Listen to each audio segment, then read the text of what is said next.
नमस्कार and welcome to astro Vastu Savi. मैं हूं Savi Singh, astrologer, numerologer and vastu consultant. अपनी एस्ट्रोलॉजी की सीरीज में हम सूर्य से शनि तक की बातें कर चुके हैं और आज बारी आ गई है राहु ग्रह की। अक्सर आपने सुना होगा कि राहु एक मैलेफिक प्लैनेट है। राहु का कुंडली में अच्छा ना होने की वजह से राहु से रिलेटेड दोष हो गया है और कई सारी समस्याएं हैं जो राहु की बैड प्लेसमेंट से व्यक्ति की जिंदगी में देखी जा चुकी हैं। लेकिन लोग अक्सर मुझसे ये भी पूछते हैं कि जो प्लैनेट हमसे इतना दूर है वो हमें हमारी लाइफ में किस प्रकार से प्रभावित करता है, इंपैक्ट डालता है हम पर, हमारी लाइफ में। और राहु के लिए तो एक और खास क्वेश्चन जो है, जो अक्सर लोग पूछते हैं कि मैंने बहुत सारे लोगों को कहते हुए सुना है कि राहु जो है वो एक शैडो प्लैनेट है। तो एक ऐसा प्लैनेट जिसका भौतिक अस्तित्व ही नहीं है, वो कैसे हमारी लाइफ पे हमें इंपैक्ट डालता है।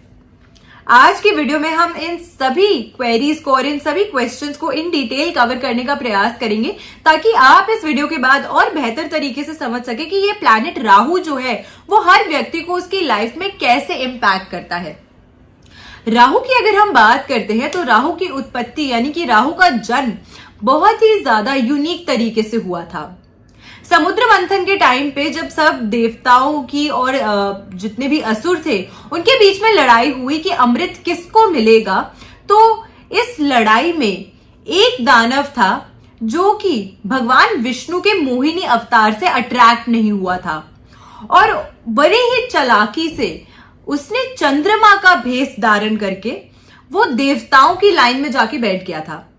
उस दानव, उस असुर का नाम था स्वर भानु। और इसी असुर को बहुत जल्दी से सूर्य और चंद्रमा ने पहचान लिया था और जब उन्होंने ये बात भगवान विष्णु को बताई तो भगवान विष्णु ने गुस्से में आकर, क्रोध में आकर इस जो दानव था, ये जो असुर था स्वर भानु, उसका गला काट दिया था। लेकिन क्योंकि ये अमृत ऑलरेडी ग्रहण कर चुका था, इसीलिए ये जो प्लैनेट, ये जो असुर था, ये तो वो हो गया था, इमॉर्टल हो गया था। क्योंकि यही तो इसी चीज के पीछे तो सारे जो जितने भी देवता थे वो चाहते तो यही थे कि अगर हम ग्रहण कर लेते हैं अमृत तो हम भी एलिक्सर पीने के बाद हम सब भी इमॉर्टल हो जाएंगे। और अगर असुर इमॉर्टल हो गए तो फिर तो सृष्टि में ये जो एक बैलेंस था वो जो हार्मनी थी वो प्रिवेल नहीं हो पाएगी। और जब इस असुर ने वो एलिक्सर ग्रहण कर लिया था तो इसकी शक्ति को कम करने के लिए उन्होंने इसकी बॉडी के दो हिस्से कर दिए थे ताकि एक साथ जब ये पूरी बॉडी रहती तो वो बहुत ज्यादा तबाही फैलाती। इसीलिए अगर हम इनको दो पार्ट्स में बांट देते हैं, इसके शरीर को, इस मॉन्स्टर के शरीर को, इस दानव के शरीर को, तो उसका जो इंपैक्ट है वो कहीं ना कहीं कम हो जाएगा। क्योंकि सूर्य और चंद्रमा ने स्वर भानु का ये भेद खोल दिया था, इसी वजह से चंद्रमा और सूर्य को जब भी ग्रहण लगता है, जब भी सोलर और लूनर इक्लिप्स होते हैं, वो इन्हीं दो शैडो प्लैनेट्स राहु और केतु की प्लेसमेंट्स की वजह से होते हैं।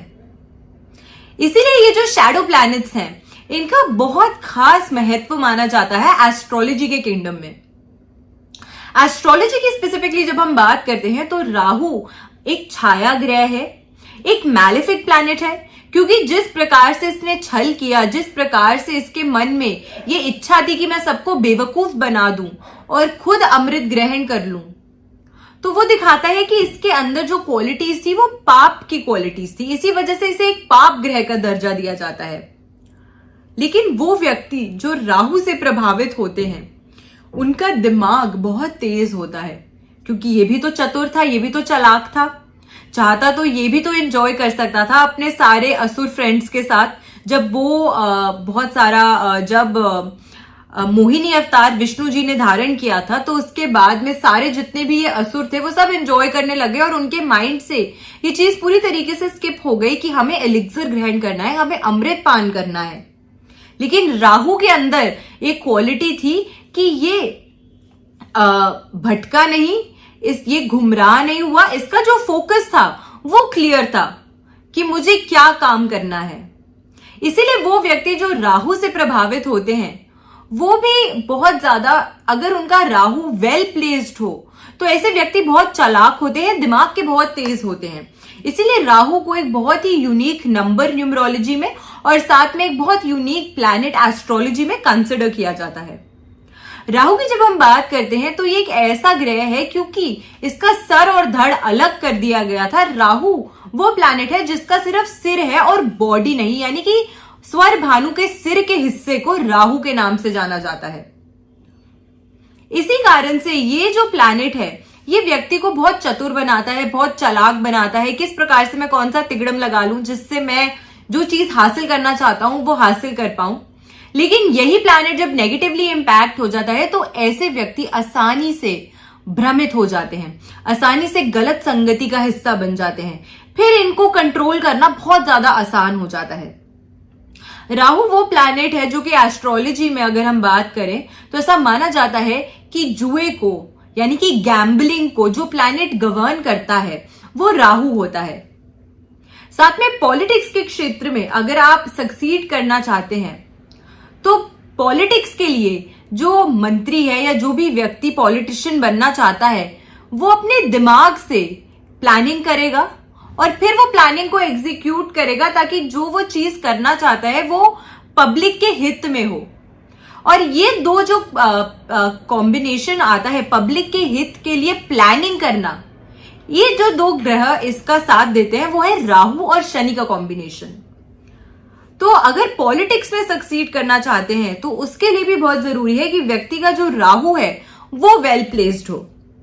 दूसरी चीज जो देखी गई है वो ये है कि ऐसे व्यक्ति जो होते हैं जो राहु से प्रभावित होते हैं वो लंबी यात्राओं पे जाते हैं, स्पेशली फॉरेन ट्रैवल ऐसे व्यक्तियों का बहुत ज्यादा होता है अगर राहु जो है इनका वो वेल प्लेस्ड होता है।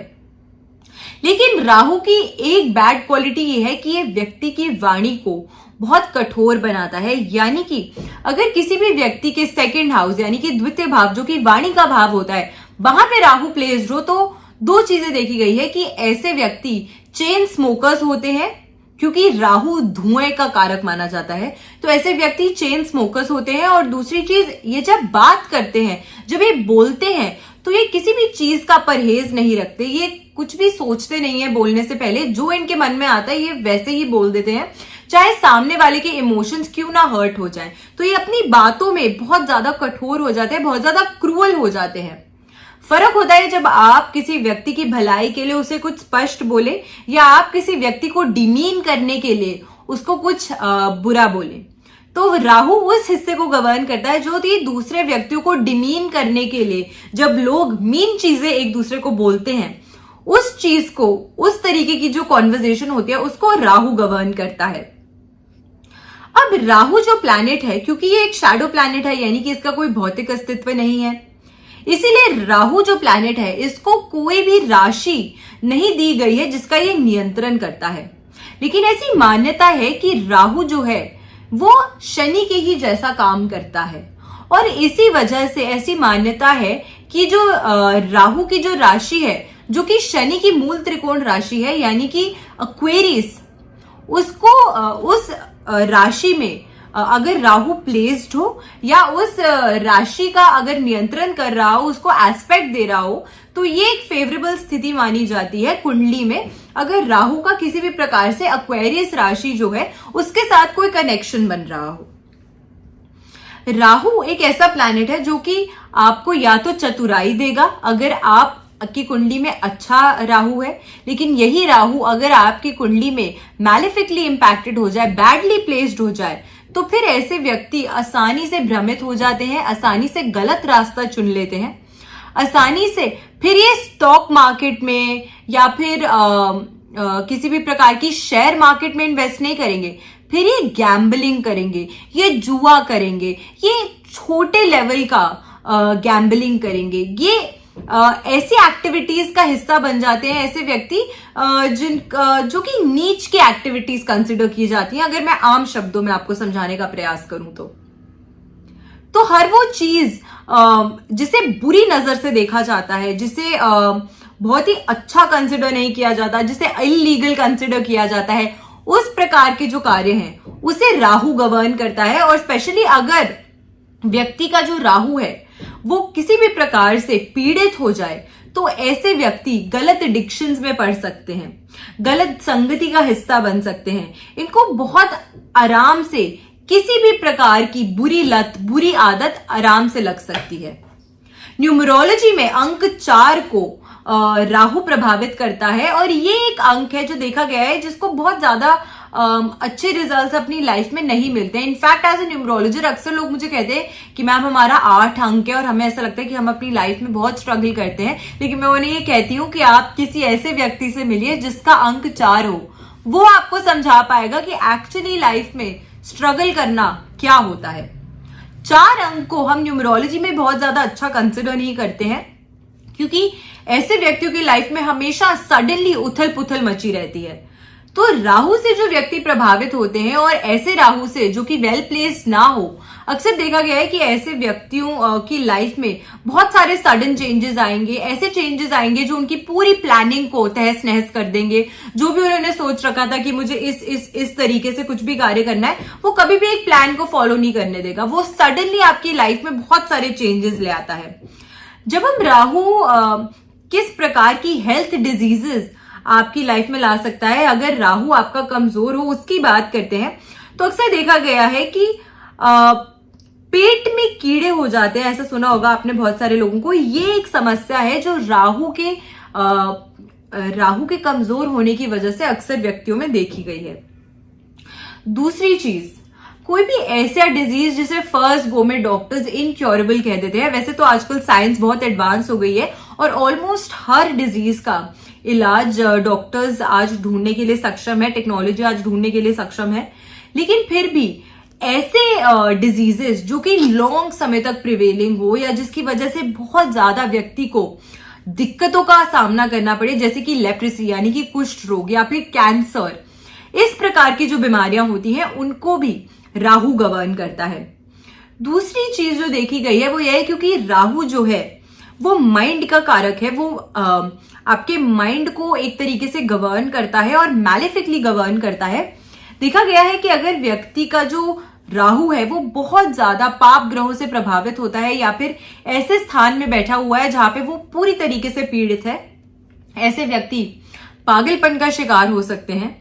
आप जिस आम भाषा में आपको लगता है कि ये जो व्यक्ति है ये थोड़ा सा साइकी हो गया है, थोड़ा सा साइको हो गया है, उस प्रकार की जो एक्टिविटीज होती हैं ऐसे व्यक्ति अक्सर करते हुए देखे जाते हैं, अक्सर देखे हुए पाए गए हैं।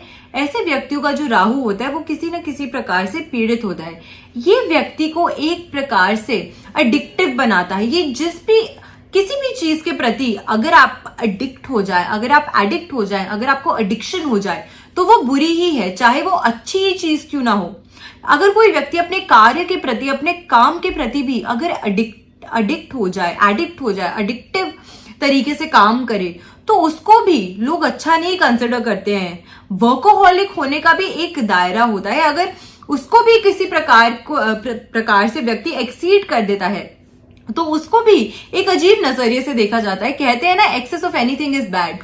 तो ये वही एक्सेस है, राहु वही एक्सेस है कि हर चीज को बहुत ज्यादा इन डेप्थ में जाके या फिर हर चीज को बहुत ऑब्सेसिवली करना, ऐसा जो चीज होता है वो राहु के बैड इंपैक्ट्स की वजह से अक्सर व्यक्ति में देखा जा सकता है। अगली हम बात करते हैं कि कौन सी रेमेडीज हैं जो आपको करनी चाहिए ताकि ये जो राहु है वो किसी भी प्रकार से मैलेफिक जो इफेक्ट है वो आपकी लाइफ में प्रिवेल ना कर पाए। ये सडन चेंजेस, एडिक्टिवनेस, ऑब्सेसिवनेस या इस प्रकार की जो भी कठिनाइयां हैं वो कभी भी आपके जीवन में ना आए, उसके लिए अपने राहु को एनहांस करने के लिए आपको कौन सी ऐसी रेमेडी है जो करनी चाहिए। सबसे पहले, अगर आपको लगता है कि आप किसी भी ऐसे व्यक्ति को जानते हैं जो बहुत ही ज्यादा एडिक्टेड है किसी भी गलत कार्य में, किसी भी गलत क्षेत्र में, तो ऐसे में किसी भी अच्छे एस्ट्रोलॉजर से कंसल्ट करके उनका हॉरोस्कोप, आपको एक गोमेद रत्न ऐसे व्यक्ति को जरूर धारण करना चाहिए। ये राहु का स्टोन होता है, इसे हेसनाइट के नाम से जाना जाता है। तो हेसनाइट का ये जो स्टोन होता है, गोमेद रत्न जो होता है, अगर चांदी में बना के ये व्यक्ति धारण करता है अपने हाथ की मिडिल फिंगर में, तो उससे ये जो राहु है वो इनको उतना ज्यादा बुरी तरीके से प्रभावित नहीं करता। लेकिन अगेन जब भी मैं स्टोन्स की बात करती हूँ मैं हमेशा आपको सजेस्ट करती हूँ कि आप किसी अच्छे एस्ट्रोलॉजर से अपनी कुंडली इन डिटेल पढ़वाकर उसके बाद ही कोई भी स्टोन धारण कीजिए, क्योंकि ये जो स्टोन्स होते हैं वो बहुत ही ज्यादा पावरफुल होते हैं और आपकी लाइफ को कंप्लीटली 180 डिग्री चेंज करने की शक्ति रखते हैं। तो इसीलिए आप जब भी कोई स्टोन धारण करें उसको आप अच्छे से कंसल्टेशन के बाद ही धारण करें। दूसरी रेमेडी जो आप कर सकते हैं वो ये है कि अगर आप बाजरा कबूतरों को देते हैं सैटरडे के दिन, तो ये एक बहुत अच्छी रेमेडी है। इससे जो राहु है वो आपका इंप्रूव होता है। फिर जो आप समस्याएं अक्सर राहु की वजह से फेस करते हैं उन सभी समस्याओं से आपका बचाव होता है। तो ये कुछ रेमेडीज है जो आपको जरूर करनी चाहिए अगर आप अपने राहु को बेहतर बनाना चाहते हैं और आप चाहते हैं कि ये सब जो प्रॉब्लम्स हैं वो सब का सामना आपको ना करना पड़े और राहु जो है वो आपको अच्छे फल दे, जैसे कि आपके अंदर एक क्विक विटेडनेस आए, आपके अंदर स्ट्रीट स्मार्टनेस आए, आपके अंदर वो क्वालिटी हो कि आप जिस भी कार्य को करें उसमें आप अपना पूरे माइंड का अच्छे से यूटिलाइजेशन करके हर चीज को अपने लिए फेवरेबल बना सके, क्योंकि ये क्वालिटी भी राहु के अंदर है।